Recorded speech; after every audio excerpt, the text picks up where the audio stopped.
Volume 9 of RWBY may just be the most important and influential volume in the entire RWBY series as a whole.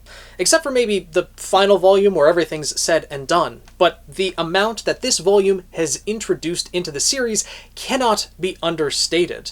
I made a theory video before the volume even aired that every 3 volumes of the RWBY series, we get some world-shaking revelation. Volume 3, we learned that Salem exists. In Volume 6, we learned about the lost fable and the true history of Ozpin and Salem, and now, in Volume 9, we learn that there's an entire other world that exists. Maybe that multiple other worlds exists, depending on how far the gods have gone with their creations.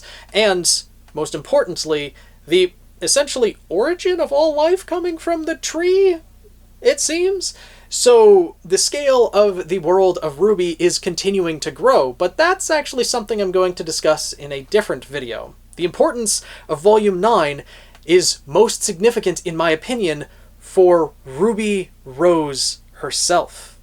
This volume is probably the most important volume for Ruby's character growth, bar none. And I don't know if any other volume will be as influential to Ruby's character as this one. Because at the end of the volume, she chose herself. And the importance of that decision cannot be understated. Because up until now, Ruby has not chosen to be in the situation that she's in. All of these burdens have been pushed upon her by circumstance and dragged along by things out of her control. We've seen how this has affected her character ever since the beginning of RWBY up until now.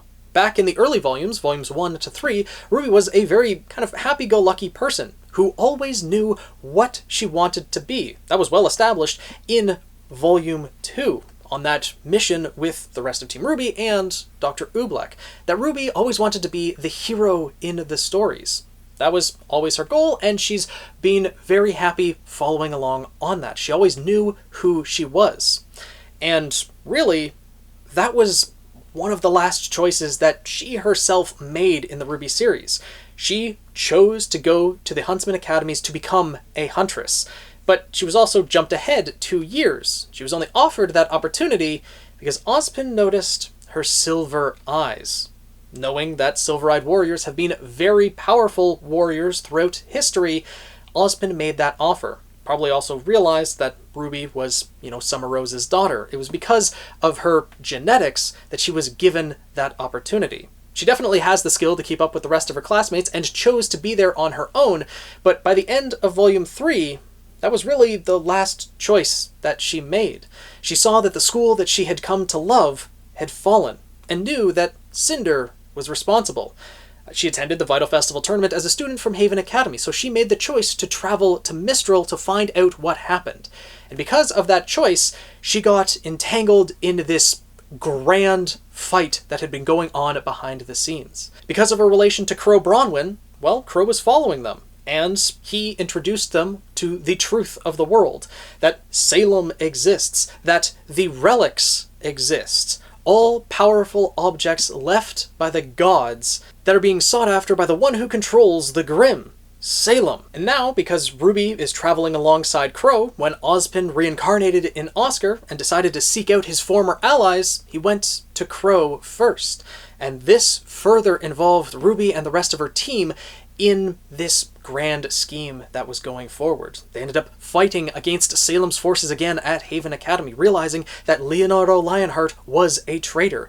They now had a relic in their possession and were forced to go to Atlas to try to protect this relic that is drawing Grimm to them. With Ozpin now there and RWBY still not knowing the entire truth, that forced her into the decision of asking Jin what Ozpin is hiding from them. She now knows the entire history of Ozpin and Salem, pretty much the entire history of Remnant that now only these handful of people know.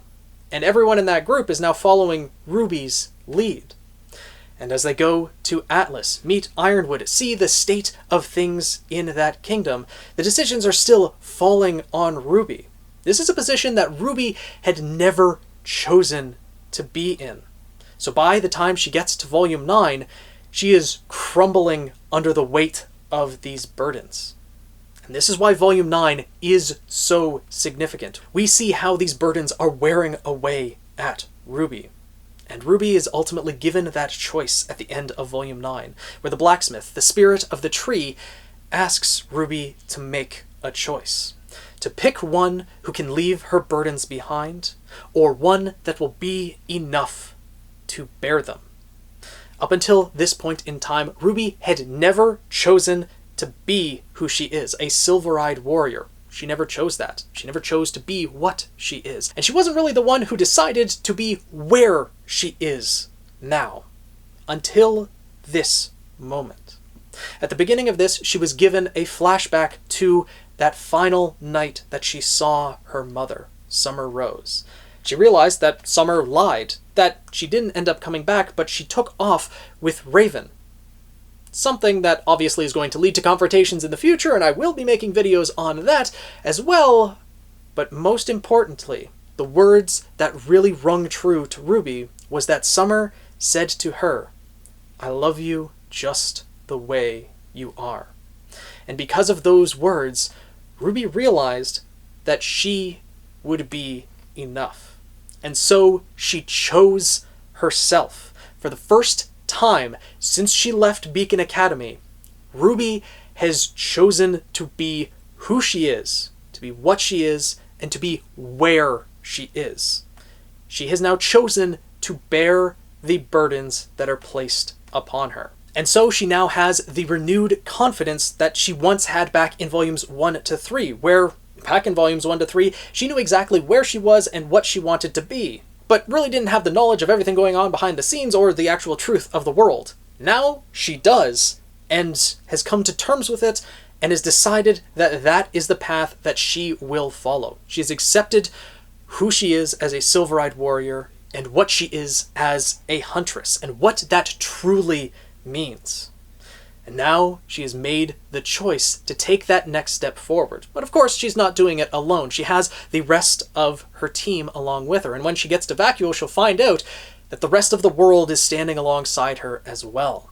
Now, I don't think RWBY is going to be the one making all of the decisions in the war against Salem. I think that burden's still going to fall upon characters like Crow, the rest of the Aesops, Glinda Goodwitch, Professor Theodore, or Headmaster Theodore of Shade Academy. But RWBY is still going to be at the center of it all. Of course, the RWBY series kind of going to focus on Team RWBY and Ruby Rose in particular as the protagonist of the series. But it cannot be understated the significance of Volume 9 for RWBY's character. Because without Volume 9, I'm pretty sure if RWBY had just traveled through the crossroads, assuming everything else played out as it did, they lost the relics, Penny was killed, and RWBY was able to make it through to Vacuo, she would have crumbled under the weight of the burdens and the pain of loss that she had experienced in Atlas. Not only losing the kingdom and all of the people that perished along with it, but Penny, the relics, and how everything she has tried up until now had failed. She's tried to bear these burdens for so long, making the best decisions that she could at the time, but she was still inexperienced, not as knowledgeable about the world as others were, and ultimately still failed. Not that really anyone else could have done that much better in those situations, even with the knowledge that they might have possessed, but it still weighed very heavily on RWBY, a 17-year-old girl who never chose to be in these situations. But now, I say again, she has chosen to be who, what, and where she is now. That is incredibly significant. And since I took a couple months off of YouTube, this moment of RWBY choosing herself has really sat with me. And I think it's probably going to be one of my favorite moments in the entire RWBY series once everything's said and done. Although things were a little bit rushed at the end of Volume 9, all of the central plot points for RWBY's character development were shown. And it really makes me look forward to see how RWBY, with her renewed confidence and resolve to move forward, will handle the events to come in Volume 10 and beyond. But let me know your thoughts down in the comments below about the influence and impact of Volume 9 in regards to RWBY's character and the decisions that she's made. The path that she's traveled up until now, how she was really not choosing to be in the situation she's in until this very moment. how everything leading up to Volume 9 started to wear away at her, and it really became apparent how much RWBY was struggling throughout the events of Volume 9, until that moment when she chose herself. So, I look forward to hearing your thoughts down in the comments below, and if you want to see more videos like this, including probably a follow-up video that's to come after Volume 10 and we experience more of the RWBY series, there's plenty more videos to come on Volume 9 as a whole, plus a number of other topics that I want to talk about, so make sure to subscribe and join the Guild of the Eternal Flame. Follow me on Twitch at PhoenixKnight7, and I'll see you guys in the next video.